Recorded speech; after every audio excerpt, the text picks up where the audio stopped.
Well, good morning, everyone. Thanks for having me, by the way, and I want to thank some of the members that showed up yesterday for our meet and greet. So we tried to do, I'm a car nut, and so are you guys, that's why you guys are here. And so we like to do different stuff all the time and get everybody involved. If it's cruises, car shows, and because I'm involved with everybody. So I don't know everything. I'm still learning. So anybody that thinks they know it all, there's always something new that's coming out or something from the past. So I've owned quite a bit of different stuff. I had a 72 Combat GT, not for long, but for a couple of years. I got a 65, my dream car. I've wanted for 35 years. It's a Super Performance AC Cobra. It's one of my favorites, and I've had some of my original 86 LX I've had since day one, so I still got that car.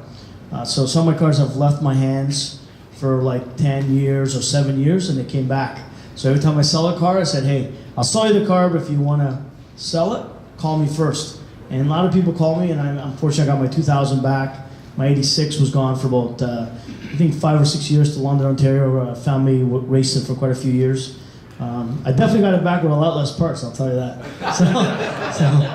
But I'm looking forward to this summer. I'm looking forward to the Stampede here with you guys. And I've been fortunate. I've had Mustangs all the way from 79 all the way to 15. I have a 15 GT. And I tell you, Ford just gets better and better and better. The new 19s, 18s, also unbelievable. We've dynoed some right now where they're just a cold air and a tune. They're making almost 460 at the rear wheels. So that's over 500 at the flywheel. So it's a very impressive car. Direct injection. At first, everybody's like, oh. But you know what? Once you start playing with them, it's a lot of fun. So we try to do a lot of R&D development. We're trying to keep up. I'll be honest, it's not easy because the technology of these new cars, the old cars have one timetables for timing. These things got 30, 40 timetables on some of the different years. So that's, cars are getting very complicated. Sometimes it takes us a long time to, once you put a new combination, a supercharger, to figure it out. Matt's amazing, my son, he does all the tuning, but we're still working on R&D development on a lot of different vehicles, and you're always learning because you're always changing up stuff. So although we do a lot of brand new cars, we also do a lot of Fox bodies, and we do a lot of older, the 66, 67. We still don't advertise it because we're having such a hard time keeping up with the late model stuff, but we do have customers that have sometimes all three. They have 4, and they want us to do it. So today we're going to talk about a little about just simple things that people forget. I'm just going to go walk over here if that's okay. If I'm talking too much, just tell me that, and I'll just stop, okay? So this applies to a lot of cars. I'm a big fan. I've been using, start off with simple, I've been using the Ford filters for probably over 30 years.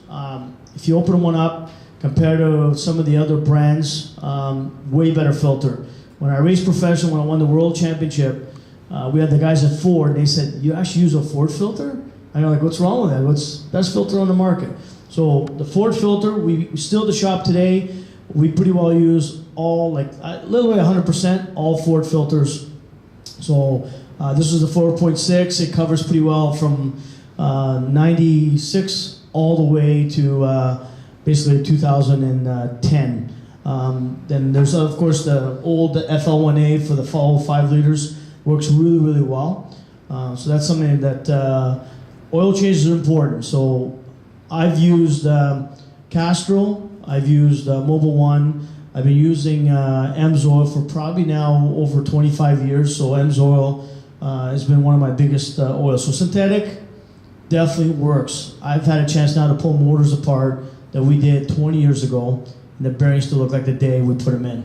So synthetic does work. People go, well, if you go synthetic, you can't go back. Not true. You go back and forth if you want. A lot of companies used to say that, so once you got hooked on synthetic, you could go back to regular oil. You can. You could do that. So we've done it, I've done it.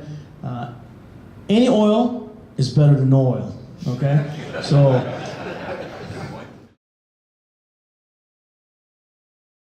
Every car burns oil, so a lot of people are like, my car doesn't burn oil. Every car burns oil. So I'm going to give you a bit of a story. This happened about 3 months ago. We had a customer come in with a 2008 Shelby GT. So it's not a supercharged car.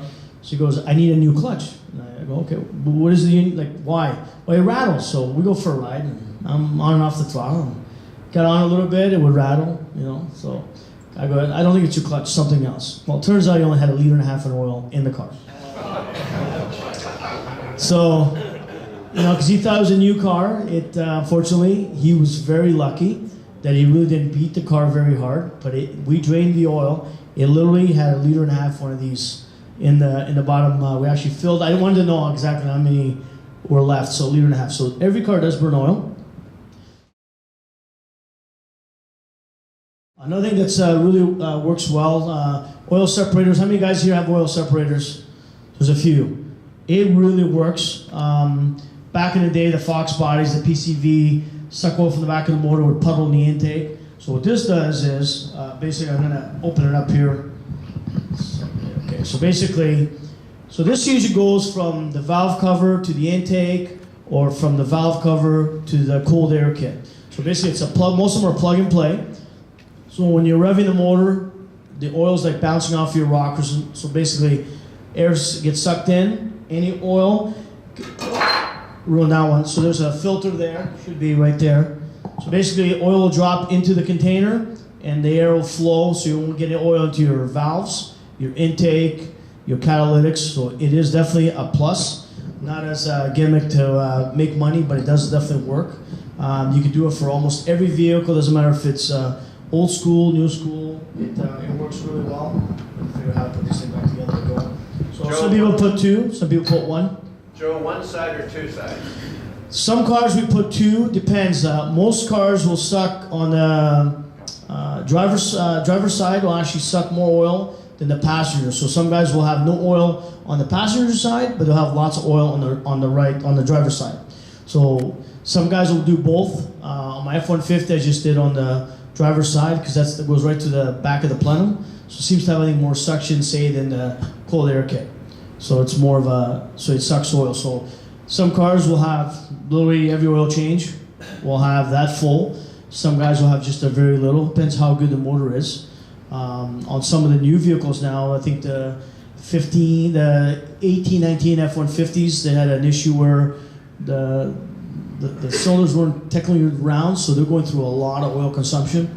They're going through like 2 liters every 15,000 K. I can't believe people run the oil that far. I wouldn't run the oil that far. I like to do, like, give an example, my 2015 Supercharger, if I'm hard on it, really hard on it, I do 3,000 K. If I'm not, I'll do it at 5,000, pretty well lit.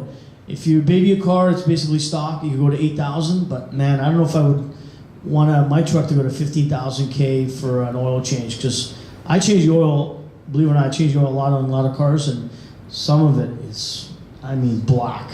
And then what happens in oil, it starts burning, and it'll start caking on the inside of valve covers. I've had motors where you pull the valve cover out, it looked like somebody filled it with grease. So eventually the oil will break down, and it'll turn into almost like a thick grease. So that's, you could pick, like, you know, Castrol, Mobil 1, Amsoil, Pennzoil. Honestly, most companies are competing in the same level. So with the market now, with internet, it doesn't leave a lot of room for people to have like cheesy stuff, because the word will be out fast. They'll be out of business. So that's one thing. I still big fan of Ford spark plugs on most vehicles. Ford spent a lot of R&D development.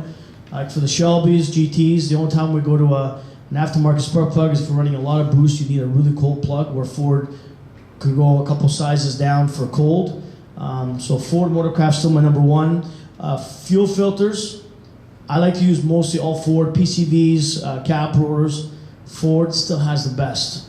I had a customer, we had a Ford Motorcraft. He went down to a show in Carlisle, bought an MSD cap and rotor. On the way back, car started missing cylinders, because it builds like a corrosion on the cap, and they're not 100% as good as the Ford ones. Sure enough, you know, all the way home with 7 cylinders. Not good for the motor. So he thought he was doing a good thing, but he ended up doing a bad thing. So certain things works really well. Another is a lot of people forget injection flush. So you can buy the stuff you put in the tank. It's okay. What happens is a lot of fuel systems, it just rotates back to the tank. So there's a return fuel system. A lot of the new cars don't have a return system. So you're mixing a little container through your whole full tank of gas. It'll work somewhat. What this does is, we have a machine that 4 dealers have it. I got it. You spend a little bit of money on the machine, but it's worth it. So basically, we shut off your fuel pump.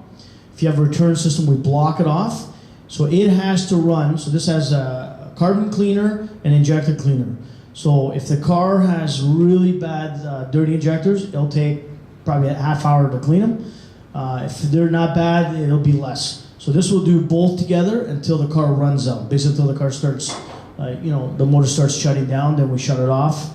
But it works really well. So usually, honestly, every 40,000 K, you don't have to do it every 20,000 K, but every 40,000 K is good. Some people have never done it. Some guys got 100,000 K. You have to get it done.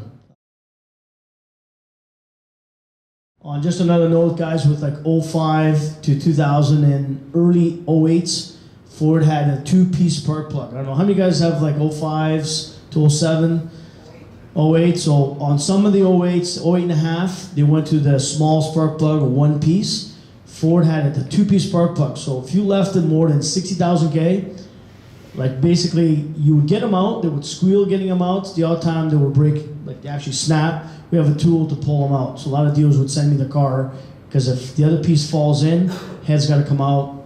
It's a big job. So that's something if you have an 05 to 2000, it's basically early 08, you want to change the spark plugs. We've been lucky, we're batting, it's rare that we break a spark plug, but you don't want to leave it there too long.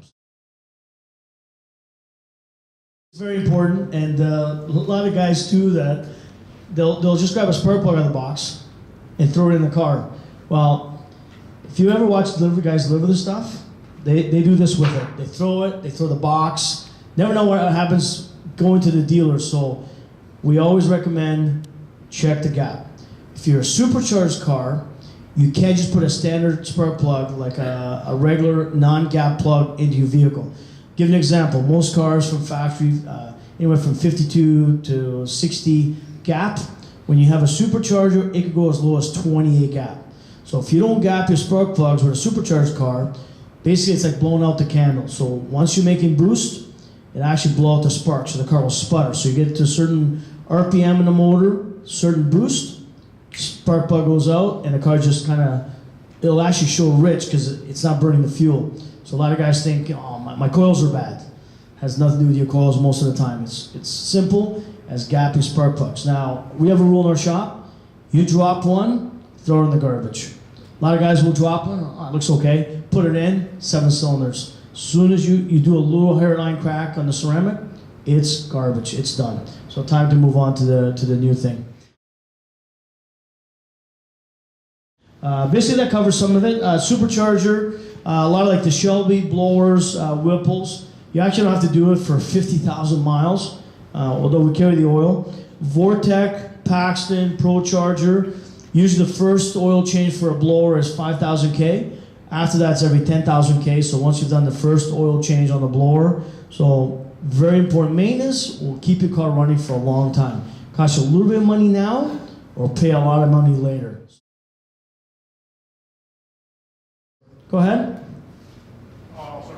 Oh, I thought it's good to get out in a bidding auction, right? You would have just you bought it, yeah. I got a 66. You're talking about all new stuff, so I'm out. Yeah. No worries. Can't do that at my auction at the Sick Kid show. You would have already bid on something. So we take that. So on another note, I want to invite everybody. So August 11th, we moved it up. So a lot of people go to Woodwood. I know Norm and the gang go there. Most of you guys go there. So we moved it up to August 11th. It's a Sunday. This year past, we were fortunate we had 2 mayors. We had Doug Ford. You know, you love him or you hate him, but you know he showed up. So just to show them that car people give in to the community, because you know we get treated sometimes not fairly. You know, everybody wants to give us tickets for no reason sometimes. So talk about a couple of those stories, but that's another day. So basically, we had them there. They were very impressed. The mayor Picking could not believe it. He was. He had a little meeting with me inside while the show was going on. He's like, Joe, this is unbelievable. I said, well, sir, you got to get out of your office more often. This happens in your community all the time. You just got to get out. So the city, for the first time last year in Brock Road's history, was shut down for us. So we took out a permit. We basically from Dillingham, this year we're gonna go from Dillingham all the way to Settle Lights. So we're gonna have even more room, so it's for everyone. So if you have a friend with a Camaro, a Challenger, everybody's welcome to come that day. So it's not Fords only, it's for sick kids. I'll take on anybody's car. So we're gonna definitely have room for everybody. Having the road made a big difference because every spot is a premier spot. So people are almost like a miniature, tiny little Woodwood, but locally. And the cities are going to allow me to do that again. And we usually have a live band. Last year we raised $80,300 for sick kids, and my goal was 60. I'd be happy if we could do 80 again. Everybody was in a really giving mood. The trip for Las Vegas went for $13,000. Rob with a Shelby he bid on. It was actually a lady and a young man that were bidding for it. So it was, and all that money gets down to sick kids. I do the presentation right at sick kids. Because I want people to know where the money goes. Unfortunately, not everybody's honest these days, but we go in there and we actually ask the guy, "Are you guys gonna buy a brand new car with this money?" He's like, no, we're gonna use it for the hospital. I go, okay, good. I just want people to know that the money's going to a special place for the kids. And I've never used them personally, but I watched the show late at night one night, and they were doing different kids. Unfortunately, one had passed away, and I started bawling, and I said, no, that's what I'm gonna do. So 11 years ago, I decided that was the fundraiser I was gonna do. We do Princess Margaret and Lupus also. I just want to thank everybody. If anybody has any questions, I don't mind answering. I don't know everything, but I know some of the guys have some trick questions for me. So you go ahead, sir. Okay, I just got a question. I know that a lot of the direct injection cars are getting carbon buildup in the back of the valves. And it's my understanding that the 2.3 liter Mustang is direct injection.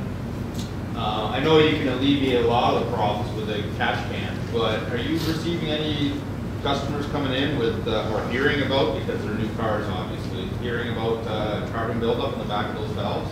I haven't heard any, but most of the guys that come with EcoBoosts and direct injection, they beat that. So if you beat your car, you get rid of a lot of that stuff. If you baby your car, that's why I tell people, if you get on the on-ramp, you don't want to get caught for speeding, but if you baby your car all the time, stuff will build up. It's going to happen. So once in a while, I tell people, cars, they do get constipated, you got to, get it out.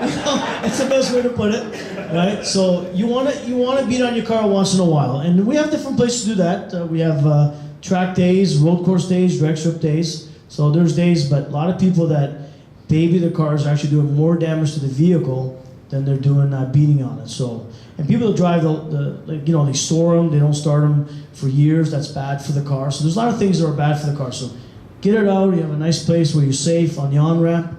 Just let the thing rev up, get some of that out of there. I understand that doesn't work with direct injection though. Probably not. We haven't. It's early. I mean, they only came out 18, so we're going to be finding this out very shortly once we start taking motors apart and see what it looks like. So there's YouTube videos of guys. They've got a vacuum cleaner and a little. They use walnut shells, and they're spraying walnut shells in the back to clean them all valves. off. Oh, of course, with the valve shut. Yeah. And then sucking them out, right? And then blowing it out with compressed air, and that helps. I know BMW had a real big problem with that. Yeah, I don't know if I want to put stuff down my motor, but I mean, it's something. There'll be new machines for that. I'm sure there'll be like the machine I got for injection flush. That's $1,000. There's machines to do everything, and I'm sure they're gonna come out with a machine that will clean that stuff up. Yes, sir. I have two questions. One is, I think, obviously using Fram full synthetic. So is the stock forward better than that? If you were to cut a Fram, I don't like badmouthing anybody, and you cut up a Ford, the full synthetic probably a better filter, but your standard Fram filter, it weighs nothing. So if you open up, but they have the screening on this is so much finer. I just been using it because when we used to fire a brand new motor, we would run it for 15-20 minutes, drain the oil, put fresh oil in it. We still do that today, and then we would cut the filter just to make sure there was no filings. I tell people, if you find gold in your oil pan, it's not good. Yeah, maybe a gold rush, it's okay, but when you find gold flakes in your bottom of your pan or in your filter, you got something bad going on. Second question is on the cold air kit. I got a 15, and the intake's up to the front anyway, right? I can see much branch that goes on it. You will. So the intake on a 15, so not only you putting so it could be anywhere from 7 to 15 horsepower gain at the rear wheels, but what makes the difference is the tuning. On the 18s, it's mostly in the tune of the car that makes the power. But if you do both combined on a 15, we're gaining anywhere from, depending on what fuel you use, so we won't do anything less than 91 octane. So basically, we're gaining anywhere from 25 to 40 at the rear wheels. So we take a 15 that makes, say, 365, 370 at the rear wheels, it puts it over 400. Any comment on using an aluminum versus the composite tube? Well, the plastic won't hold as much heat, but honestly, some people like the chrome, and there's nothing wrong with that. So we've done, a lot of the Fox bodies has a BBK, they're all steel, chrome. So it really doesn't matter, just what you like. Okay, so back in the day before Mass Air came out, it was great to put that in. But what happens is when you spray filters, so once you get on the throttle, all that oil comes in, it covers the Mass Air. Then later, as you drive the car, and it's a common question we get every week we get a call. So the dust will stick to the Mass Air. The Mass Air goes blind. So basically, the Mass Air gets full of dust. Car go lean or rich, so the car won't run as good. Fuel economy goes out the door, and all because of the oil. So we basically just wash the filters with Tide, hot water, and soap. We dunk it, we dry it, and we put it in, and we do not put oil in it. So Mass Air really gets confused. It was great before Mass Air came out. Most of the Mustangs in '89. California was '88, but in Canada was '89. So a lot of guys, we used to do that, and we wonder why the car ran so bad. We're not driving down the dirt road anyways. Yeah, but you'd be surprised how much dust gets. We've cleaned cars with a filter in it, and it's like a little ball of dust in there. Mass Air and a tune on an 18, does that affect the warranty at all? It all depends. Like we have dealers that if you do something and we know it's not a tuning issue or something that we've done, sensors go all the time. Like it's a common, like O2 sensors. Ford has knocked the price down to half. Unfortunately, stuff is not as good as it used to be. So a lot of stuff has come down in price because they're having issues. Like my rear O2 sensors on my car, I think I changed 3 of them already. Has nothing to do with the tune or the blower. But we've had cars that are bone stock that are still having the same problem. So it depends. So a lot of dealers don't care. Now, if you had a bad tune put in it and it leaned out and it hurt the motor, they're probably going to say something about that. But we're very careful what we do, and we have a good relationship with a lot of Ford dealerships that, like, first of all, I wouldn't say to the dealer if it was our problem. So if it's our problem, we fix it. If it's something, we go, hey, you got an issue with something wrong with the car. Some of the new cars now, it's actually speed density. It's not Mass Air anymore. Some of them, there's a couple years there, they went to speed density. So there's no Mass Air. Like the trucks got no Mass Air. So in the 1805 liters, there's speed density, correct? Correct. Correct. So a lot of guys are looking for a Mass Air sensor. There isn't one. So my GT has it, my 15 has it. So the trucks don't. Some of the trucks. So Ford changes back and forth. So you got to keep guessing what they're doing. So here's an example. We took 2 trucks to Cayuga, okay? Bone stock F-150s. One had 94 octane, one had 87. The one with the 94 octane ran 14.9. The one with the 87 octane ran 16s in a quarter.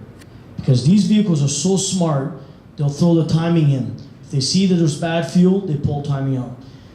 We're starting to see, unfortunately, vehicles now that have, these are high compression motors. Guys have been using 87 octane.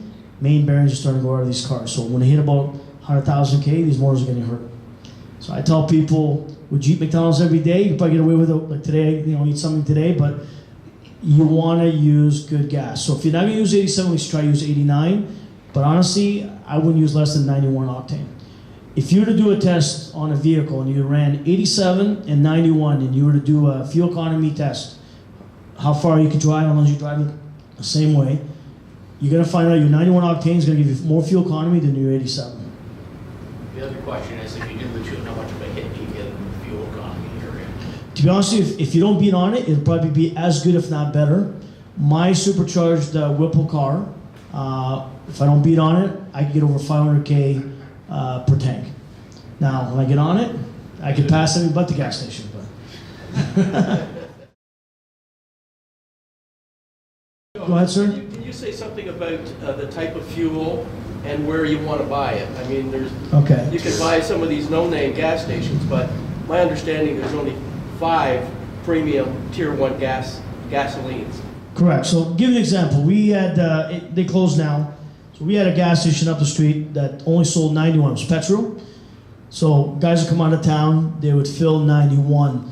The 91 there was there so long that didn't matter how we tuned the car, it would ping because the fuel was so old. So fuel, it's almost has like expiry date like milk. So if fuel after 3 months, it starts losing its power. So if you go to a gas station, okay, give you an example. 99.99% of people use 87 octane. So a lot of people don't use 94 octane. So when we come on in the spring, that fuel's been there since fall. They've added some antifreeze stuff to it because they got it for the winter in case somebody uses 94. So you want to pick a busy gas station. So if you go to a gas station, you're the only one there, that gas has probably been there for a long time.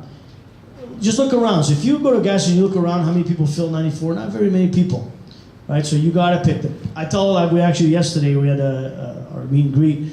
The best gas station, I think, is the one at Mossport because all the race cars, guys fill up at that Sunoco there.